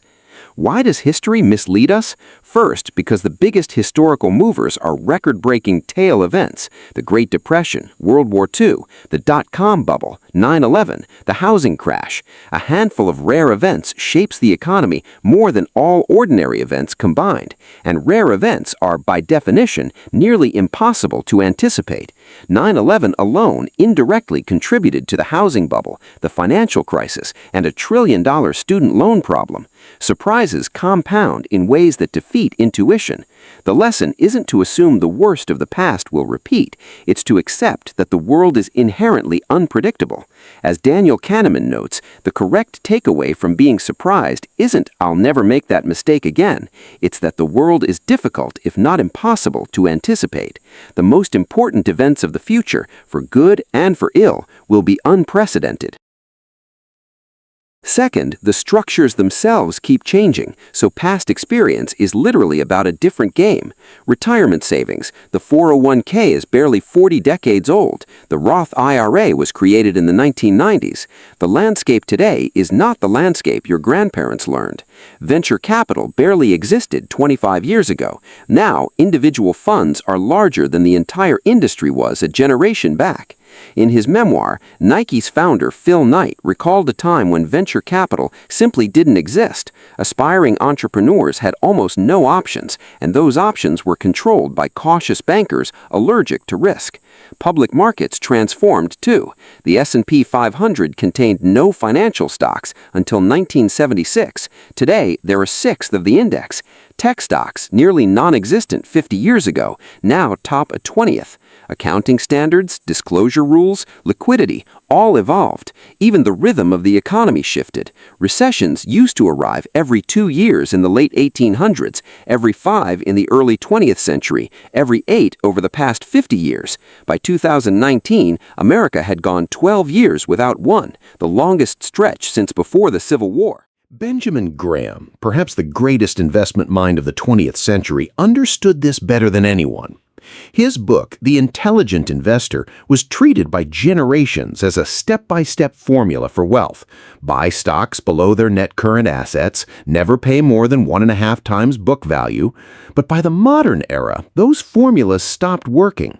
The bargains Graham described were almost impossible to find outside distressed penny stocks, and following his book value rule left investors holding little but banks and insurers. Critics called his methods antiquated and missed the point entirely. Graham was a practical contrarian who continuously revised his approach. Every new edition of his book replaced outdated formulas with fresh ones because the market kept changing. By the time he died in 1976, he had already moved away from detailed stock analysis as a strategy. Information had become too widely available, and the economy had shifted from industrial to technological. So the mocking phrase, "this time it's different," which investor John Templeton called the 4 most dangerous words in finance, contains a genuine truth. Sometimes it is different. The world does change in ways that matter profoundly. What endures is human nature. Our responses to greed, fear, stress, and incentives remain surprisingly stable across centuries. Those lessons are worth studying. But specific market trends, sectors, and strategies evolve and die. Historians are not prophets. The right question isn't, what does history say will happen? It's, how do I build a plan that survives whatever happens, including things that have never happened before? Chapter 13. Room for Error. The most important part of any plan is planning for the possibility that the plan won't go as expected. And one of the clearest classrooms for this lesson is an unlikely one, the blackjack tables of Las Vegas. Count carders, a small group of disciplined players, approach blackjack not as a game of certainty, but as a game of probabilities. By tracking which cards have already been dealt, they estimate the odds of the cards still in the deck, and they adjust. Bigger bets when the odds favor them, smaller when they don't. The system works. It shifts the odds a few percentage points in the player's favor. But here's the crucial detail. Even with a statistical edge, the counter loses nearly half the hands. The casino still wins roughly half the time, even against the best player in the world. So the winning strategy includes a rule that has nothing to do with card skill. Never bet so much that one bad stretch wipes you out. Kevin Lewis, a counter featured in the book Bringing Down the House, explained that a player needs enough capital to endure the swings. A common guideline is at least 100 base units. If you start with $10,000, you bet 100 at a time, so that even a brutal run of bad luck leaves you in the game. The math of your edge only pays off if you survive long enough for it to show. That's the entire philosophy of room for error, and it extends far beyond gambling. Benjamin Graham's most famous concept is the margin of safety, and his simplest explanation of it is the deepest. The purpose of the margin of safety is to render the forecast unnecessary. Stop and feel the weight of that. You will never know the future, so don't build plans that require knowing it. Build plans that survive being wrong. History is full of brilliant ideas taken too far, indistinguishable from mistakes. The wisdom is to accept that uncertainty, randomness, and chance are constants, and to create a gap between your expectations and reality wide enough to absorb the worst setbacks while you keep moving forward. Yet people systematically underestimate the need for that gap. Stock analysts issue single price targets instead of ranges. Economists deliver exact predictions instead of probabilities. The pundit who speaks in absolutes always gains more followers than the one who admits uncertainty. And in our own lives, the bias is even more personal. Harvard psychologist Max Bazerman found that when people evaluate someone else's home renovation, they predict a cost overrun of 25 to 50%, but when it's their own project, they assume it will finish on time and on budget, every time. Two forces drive this avoidance. First, the uncomfortable belief that someone somewhere must know the future. Second, the fear of admitting uncertainty means missing out on a sure opportunity. But room for error is not weakness. Properly applied, it's a strategic advantage. It lets you endure a broad range of outcomes, which is exactly what's required to benefit from rare, compounding, tail-driven gains. The investor with a cash buffer has an edge over the one wiped out by a single misstep because they're still in the game when the opportunity arrives. The greats all built buffers. Bill Gates kept Microsoft with enough cash to cover an entire year of payroll with zero incoming revenue. Warren Buffett, in the depths of 2008, publicly pledged to keep ample cash at Berkshire Hathaway, never sacrificing security for a shot at extra profit. Where should you apply room for error? Volatility. Can you truly endure a 30% drawdown? A spreadsheet says yes, your nervous system may disagree, and gut-level panic is exactly when investors make the worst decisions. Retirement planning. The U.S. market has averaged 6.8% after inflation since the 1870s, but assume something lower when planning, save more, and if history outperforms, treat the surplus as a pleasant surprise. Warren Munger's version, the best way to achieve felicity is to aim low. Room for error also protects against the most dangerous mindset in finance, what we might call optimistic Russian roulette, attaching yourself to favorable odds when the cost of being wrong is total ruin. As Nassim Taleb writes, it's possible to be adventurous and risk-loving while remaining completely averse to ruin. It's fine to take risks, necessary even, but no opportunity is worth it if a loss leaves you unable to continue. A 5% chance of catastrophe is a small number until the catastrophe is losing everything. Leverage is the favorite tool to turn routine risks into existential ones. Borrowing amplifies gains and amplifies ruin symmetrically. Homeowners wiped out in 2009 couldn't refinance at the bargain rates of 2010. Lehman Brothers, gone, couldn't invest in the great bargains of 2009. Those who use a barbell, a safe core plus a speculative sleeve, can survive their own speculation, and survival is the prerequisite for every later win. And room for error covers more than numbers. It covers the inconceivable. During the Battle of Stalingrad, the largest battle in history, a German tank unit sat in reserve outside the city. When urgently called to the front, fewer than 20 of 104 tanks were operational. The culprit? Field mice. During weeks of inactivity, mice had nested in the tanks and chewed through the insulation on the electrical systems. The most advanced machines in the world defeated by rodents. Nobody could have planned for that, and yet a margin of error is exactly the plan that absorbs mice, pandemics, market crashes, and every other catastrophe too bizarre to imagine. The book's prescription is to avoid single points of failure. Anything that can break will eventually break. Airplanes carry multiple redundant electrical systems. Suspension bridges survive losing cables. The biggest single point of failure in personal finance is relying on a single paycheck to cover everything, which is why savings without a specific purpose matters so much. The most important part of any plan is assuming it won't go as planned. Chapter 14. You'll change. Long-term planning is harder than it seems because of a fact we rarely admit. Your goals and desires are not fixed. They evolve, often in ways nobody, least of all you, can predict. The book offers a quietly devastating story. A young man born without privilege or advantage, the hardest worker anyone knew. As a teenager, his dream was to become a doctor. The odds were stacked against him. Any reasonable observer would have bet against it. He persevered anyway. A decade older than his classmates, he finally earned his medical degree. Imagine the triumph, starting with nothing, navigating every obstacle, reaching one of society's most respected professions against all odds. Years later, someone asked him about his career. His answer? 2 words: awful career. The long hours, relentless stress, unyielding demands had worn him down completely. He was as disappointed in his present as he had once been determined in his youth. Psychologists have a name for the gap between our imagined futures and our real ones.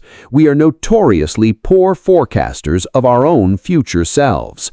Dreaming about a goal is easy. Living with it, through real-life pressures, long working hours, unexpected responsibilities, is another story entirely. A child dreams of driving a tractor. The teenager dreams of being a lawyer. The practicing attorney discovers the work-life balance is miserable and switches to a lower-paying, flexible role. Then childcare costs consume the income, so they stay home with children. And by retirement age, they find themselves financially unprepared. The trajectory is entirely human and almost entirely unpredictable. Only about a quarter of college graduates end up working in their field of study. Our lives simply don't follow the straight lines we draw for them at 18. Psychologists call this the end of history illusion. People readily acknowledge how much they've changed in the past, yet consistently underestimate how much they'll change in the future. Harvard's Daniel Gilbert explains that at every stage of life, we make decisions that shape who we'll become, and then, grown into that future self, find ourselves dissatisfied with the choices of the person we used to be. Teenagers spend money on tattoos they later remove. Young adults rush into marriages, middle-aged selves divorce. Older adults struggle to undo what they spent decades building. Life is a continuous loop of recalibration. This creates a direct problem for the most celebrated rule in investing.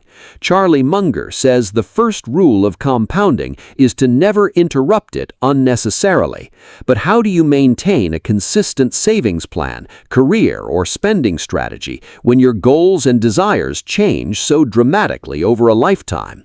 The storybook examples, Ronald Read, the janitor, Warren Buffett, worked because they committed to one strategy for decades, but most lives divide naturally into phases of roughly 20 years, with each with different priorities. Some young people deliberately choose modest lives, others chase luxury and status with everything they have. Both paths carry risks. The first risks underpreparing for retirement or family needs. The second risks waking up at 60 with a fortune and a calendar full of missed childhoods. Since you can't predict who you'll be in 30 years, the book offers two guardrails. First, avoid extremes. Committing to extremely low income or extreme working hours dramatically increases the odds of future regret. The initial appeal fades while the downsides linger. Second, embrace moderation at every stage. Reasonable savings, reasonable free time, reasonable commute, reasonable family balance. Extreme highs and lows create fragility. Balance creates the resilience to adapt, endure, and keep compounding whatever matters most: wealth, career, or relationships. And above all, practice the art of killing the sunk cost. Jason Zweig, the Wall Street Journal columnist, co-wrote a book with Daniel Kahneman, and he was astonished watching Kahneman work. They'd labor over a chapter for days, only for Kahneman to return with a version so thoroughly transformed it was unrecognizable. New structure, new anecdotes, new evidence. When Zweig asked how he could abandon previous drafts so completely, Kahneman answered with two words: "I have no sunk costs." Sunk costs, decisions anchored to past effort that can't be refunded, are a subtle prison. They chain your future self to the priorities of a past self who no longer exists. Letting a stranger from your own past pick your career, your spending, your life, that's what sunk costs do. The liberating financial skill is to abandon goals set by a former version of you without hesitation and redirect your energy to what actually matters now. Chapter 15. Nothing's free. Everything has a price. The problem is that not all prices come with a label. The great challenge of money and of life is figuring out what the price is and being willing to pay it. If you're enjoying this audiobook, subscribe to Elite Minds for more powerful books and life-changing lessons. Consider General Electric. In 2004, it was the largest company in the world, worth $1/3 of $1 trillion, the very symbol of corporate aristocracy. Then the 2008 financial crisis hit its financing division, responsible for more than half the company's profits, and swept it into chaos. Bets on oil went disastrously wrong, producing billions in write-offs. GE's stock fell from $40 in 2007 to $7 by 2018. The CEO, Jeff Imlicht, was savaged. Acquisitions, dividend cuts, layoffs, a plunging stock price, all scrutinized in public. When he stepped down in 2017, he left behind a striking observation for his successor. Every job looks easy when you're not the one doing it. The challenges that look obvious from the sidelines, conflicting demands, sprawling bureaucracy, regulators, investors, unions, aren't just hard to manage, they're hard to even see until you're the one in the arena. His successor lasted 14 months. Most things are harder in practice than in theory. Overconfidence is part of the story, but more often we simply fail to identify the true price of success. And if you don't know the cost, you can't pay it. Most people assume every asset has one rational price. In reality, the same price can be perfectly sensible to one investor and absurd to another because their goals and time horizons differ wildly. Consider a stock like Google. A long-term investor planning for 30 years values it on decades of projected cash flows. Someone planning to sell in 10 years analyzes the next decade of tech trends. A day trader sees only tomorrow's price swing. All three look at the same number and see different objects. During the dot-com era, Yahoo reached astronomical valuations. To a trader flipping positions in hours, it was an opportunity. To a long-term holder, it was a trap. The problem arrives when the people with the shortest time horizons end up setting the price everyone else follows. Money chases momentum. As short-term traders dominate volume, the marginal price of the stock comes to reflect their game, and long-term investors, watching the price and assuming the crowd knows something they don't, buy into a number that never made sense for their horizon. The housing bubble ran on the same engine. A small Florida home at $700,000 was a questionable purchase for a family, but a rational one for a flipper who'd sell in months. When the flippers set the price, the families absorbed the risk. The lesson: know your own game and don't take cues from people playing other ones. When an expert says you should buy this stock, they don't know who's listening. A teenager trading for fun, a retiree on a fixed income, a hedge fund manager with someone else's money. Each should hear that advice completely differently, or not at all. The book's prescription is practical. Write down your own investment mission statement, your goals, your time horizon, your strategy, and let it act as a filter. Anything that doesn't relate to your mission becomes background noise. Rising prices act like a drug that makes careful investors abandon their own rules. Your written mission is the antidote. Once you understand the game you're playing, you're free from the influence of everyone playing different ones, and that clarity may be the single most powerful tool for navigating bubbles, chaos, and uncertainty. Chapter 17: The Seduction of Pessimism. Optimism often sounds like a sales pitch. Pessimism, by contrast, sounds like concern, like someone genuinely trying to help you. Historian Deirdre McCloskey once observed that for reasons she never understood, people like to hear that the world is going to hell. She was right. If you're enjoying this audiobook, subscribe to Elite Minds for more powerful books and life-changing lessons. And yet, optimism is the smarter bet.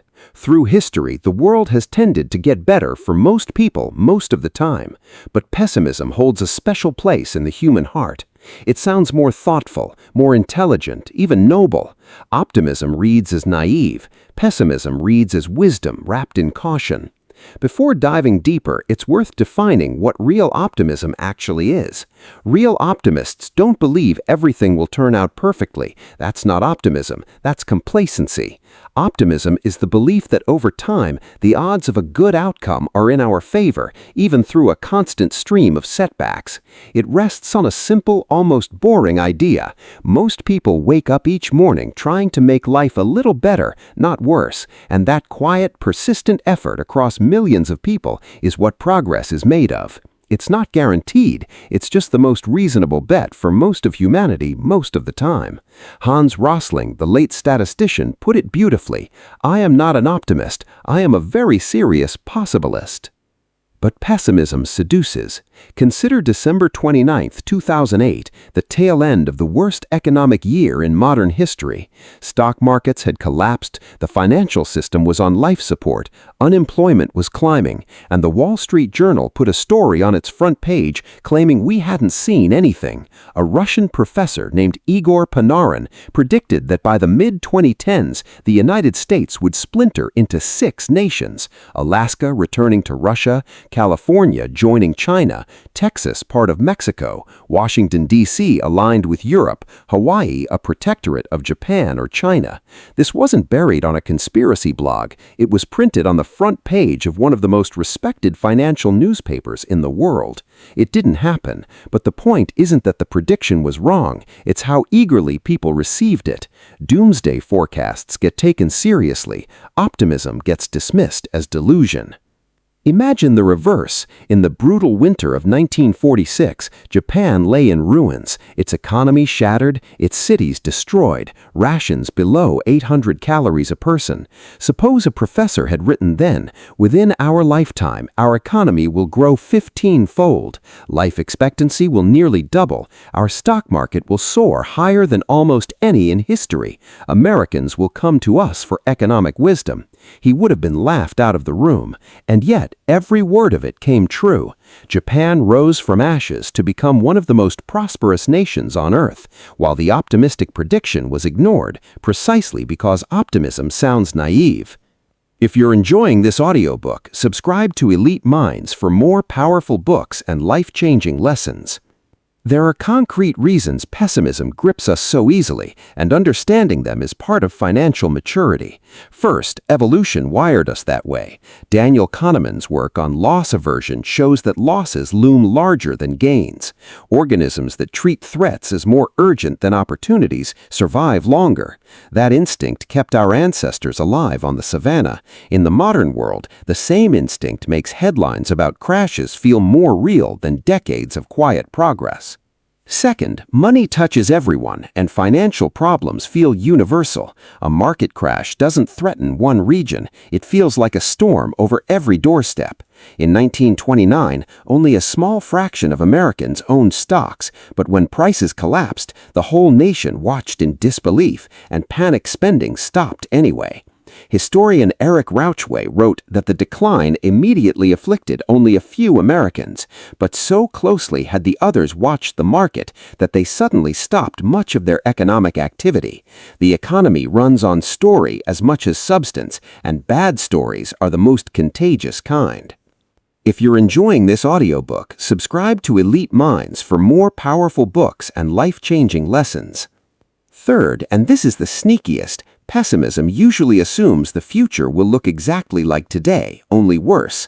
Pessimists draw straight lines from present problems and forget the most consistent fact in economic history: human ingenuity adapts. In 2008, environmentalist Lester Brown warned that by 2030, China would need 98 million barrels of oil a day, more than the world could possibly produce. The conclusion seemed inevitable: the reserves are doomed.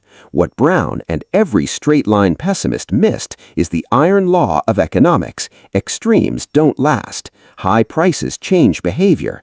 Oil surged to $138 a barrel, and suddenly drilling was as profitable as mining gold. Fracking and horizontal drilling exploded. Production soared, and by 2019, the U.S. was pumping 13 million barrels a day. The oil historian Daniel Yergin noted that 86% of U.S. reserves were not what was originally estimated at discovery, but what later emerged as technology improved. Straight-line pessimism is the easiest forecast in the world. It's also the most reliably wrong. Fourth, progress happens too slowly to notice, while setbacks happen too quickly to ignore. There are almost no overnight miracles and countless overnight tragedies. In 1889, the Detroit Free Press declared heavier-than-air flight impossible, that nature had reached the limits of physics and humans had no hope of surpassing them. 6 months later, Orville Wright dropped out of high school to help his brother Wilbur build a printing press in a backyard shed. The Wright brothers achieved powered flight in 1903, and almost nobody believed it. For years, witnesses assumed it was a trick. It took until 1908 for experienced reporters to be sent to verify, and even then, society downgraded the miracle. Airplanes were first dismissed as military toys, then as rich men's toys, and in 1909, the Washington Post declared there would never be commercial aerial freight, 5 months before the first cargo plane took off. Meanwhile, the first major mention of the Wright brothers' invention came only after a crash killed an Army lieutenant. Destruction is immediate, dramatic, and newsworthy. Creation is slow, incremental, and boring. Heart disease deaths in America have fallen more than 70% since 1965, a miracle saving roughly 500,000 lives a year, the population of a major city every single year, and it goes almost entirely unnoticed, while a single plane crash holds the world's attention for weeks. Progress compounds, and compounding is invisible to the naked eye. This is why investing feels so perversely hard. The price of the eventual reward is paid in advance in the currency of volatility, fear, and uncertainty. In 2004, the New York Times interviewed Stephen Hawking, paralyzed, speaking through a computer, diagnosed at 21 with a disease that would have ended most lives. Asked why he remained so cheerful, he answered, "My expectations were reduced to 0 when I was 21. Everything since then has been a bonus." Lowering expectations doesn't just protect you from disappointment, it converts ordinary moments into gifts. Maybe that's the quietest truth of all. The pessimist and the optimist are often describing the same world. One feels safe because he expects the worst. The other gets rich because he expects the best. The mature investor, as we saw in the chapter on survival, does both at once. Chapter 18. When you'll believe anything. Imagine an alien arriving on Earth, not to invade, but to observe, to study the human economy from above. It's New Year's Eve, 2007. He hovers over Times Square, watching tens of thousands of people cheering beneath glittering lights, fireworks exploding, cameras flashing, a celebration of prosperity. 2 years later, he returns. It's New Year's Eve 2009. The same crowd fills the square, the same lights, the same energy. To the alien, nothing has changed. The towers still stand, the factories still hum, the computers still glow, the universities still teach. The technology is even better now. Phones that didn't exist 2 years ago, cars that run cleaner, energy pulled from the sun and the rocks. Then he looks at the numbers and his jaw drops. U.S. households are $16 trillion poorer than 2 years ago. 10 million more people are unemployed. The stock market has been cut in half. He says, "I don't understand. I've seen your cities, your machines, your ideas. Nothing's changed. Why are you poorer? Why are you afraid?" The answer is the one thing the alien cannot see.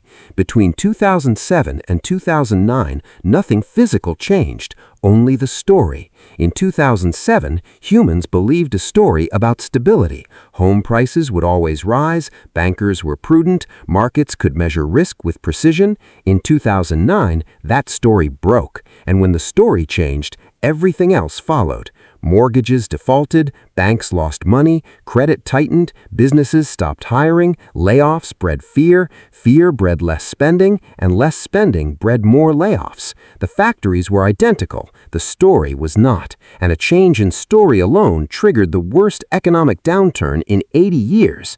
This was narrative damage, invisible, and every bit as powerful as bombs.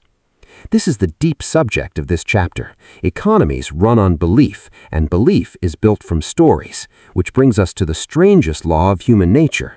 The more someone wants something to be true, the easier it is to believe.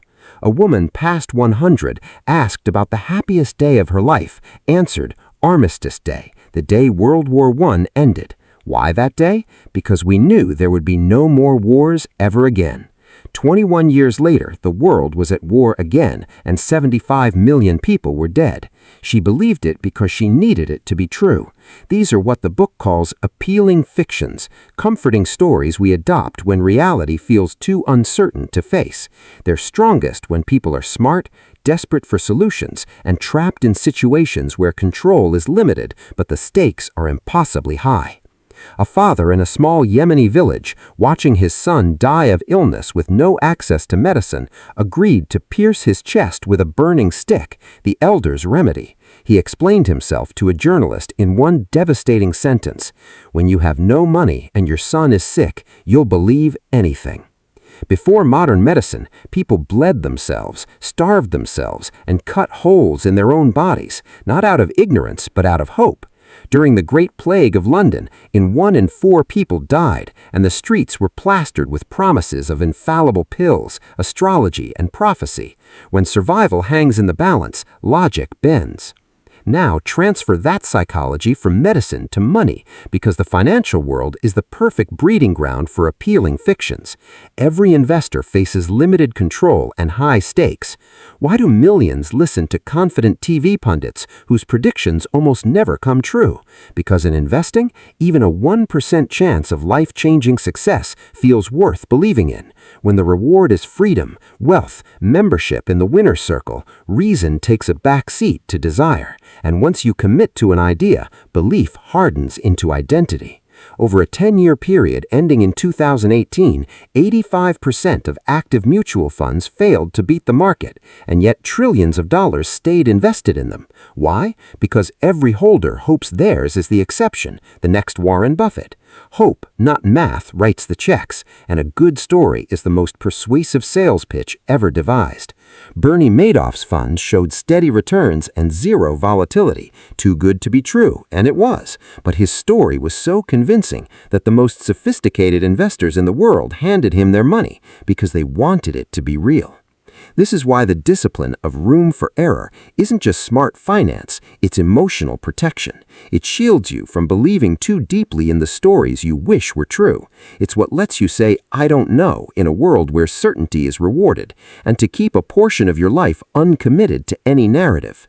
Even the Federal Reserve in late 2007 forecast mild growth of 1.6 to 2.8% when the economy was about to shrink by more than 2%. The recession was simply too painful, too politically risky to predict, so the forecasters told themselves a gentler story. Everyone has an incomplete view of the world, and we all fill the gaps with stories that make sense to us. The author tells of his 1-year-old daughter. When he leaves for work each morning, she doesn't understand salaries or bills. She constructs her own explanation. "Dad isn't playing with me, and I wanted him to, so I'm sad." Even with almost no knowledge, she builds a coherent narrative. We never stop doing this. History itself, as the military thinker B.H. Littlehart wrote, cannot be interpreted without imagination. The evidence is so vast that selection is inevitable, and where there is selection, there is art. We read the past looking for what proves us right. Kahneman calls this hindsight bias, the illusion that the world is predictable after the fact. Risk, as the advisor Carl Richards puts it, is what's left over when you think you've thought of everything. The chapter ends with the alien again, hovering above Earth, believing he understands the world from what he sees, blind to the stories inside everyone's heads. He is all of us. We all live inside stories we can't see from the outside, and that's not a flaw to be eliminated. It's just the human condition. The financial skill is not to stop telling stories, it's to stay humble enough to hold them loosely and to keep enough margin of safety that even a broken story can't break you. Chapter 19. All Together Now. We've covered a lot of ground. Before the ending, the book pauses to pull everything into a set of short, practical lessons, and it frames it with a story that carries a warning. In 1931, a man named Clarence Hughes went to the dentist in pain. The dentist put him under crude anesthesia, and when he woke, he'd had 16 teeth removed and his tonsils taken out. Then everything went wrong. A week later, he died from complications. His wife sued the dentist, but not because the surgery failed. Surgeries were simply risky in 1931. She sued because Clarence never consented to any of it. Back then, patient consent wasn't treated as essential.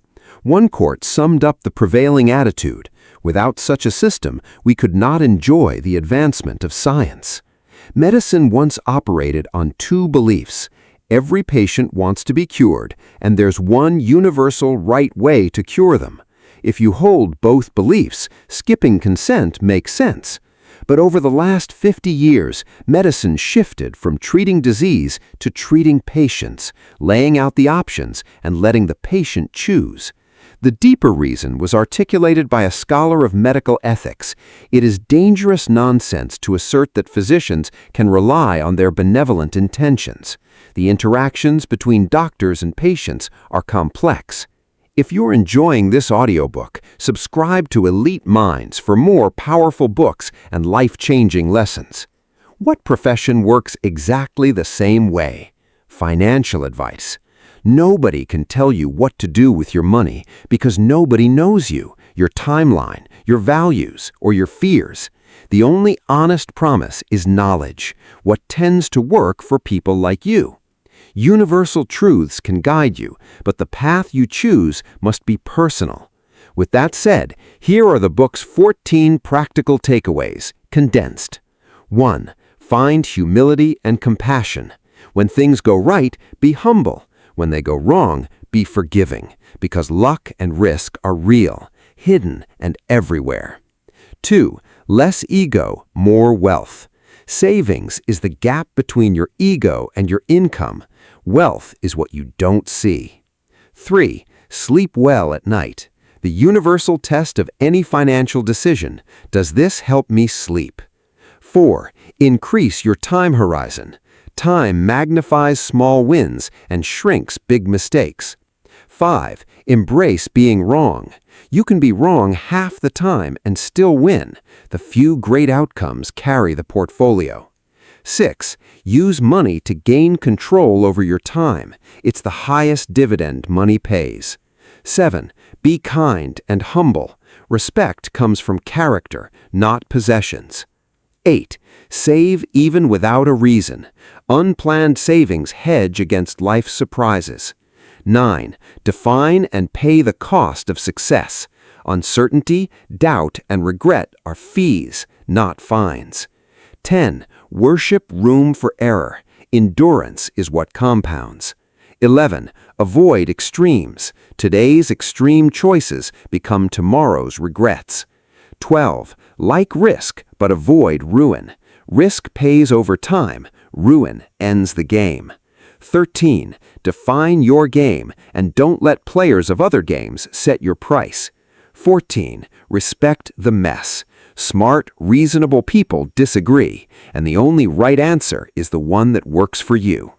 The book then closes with the author's own confession, his personal blueprint. His financial goal was never to get rich. He remembered Charlie Munger's line, "I did not intend to get rich, I just wanted to get independent." Independence, the quiet freedom to make choices without constraint, became his guiding star. His parents lived through two stark financial stages: poverty followed by modest comfort. His father, a doctor with 3 children, carried deep frugality even after income improved, and that frugality bought something invaluable: independence. After decades in one of the most stressful jobs that exists, his father simply walked away from the emergency room one day and began the next chapter of his life on his own terms. That vision shaped everything. Independence, he realized, wasn't about quitting work. It was about control, doing work he enjoyed, with people he liked, at times he chose, for as long as he wanted. Achieving it didn't take a doctor's salary. It took expectations kept in check and a lifestyle maintained below his means.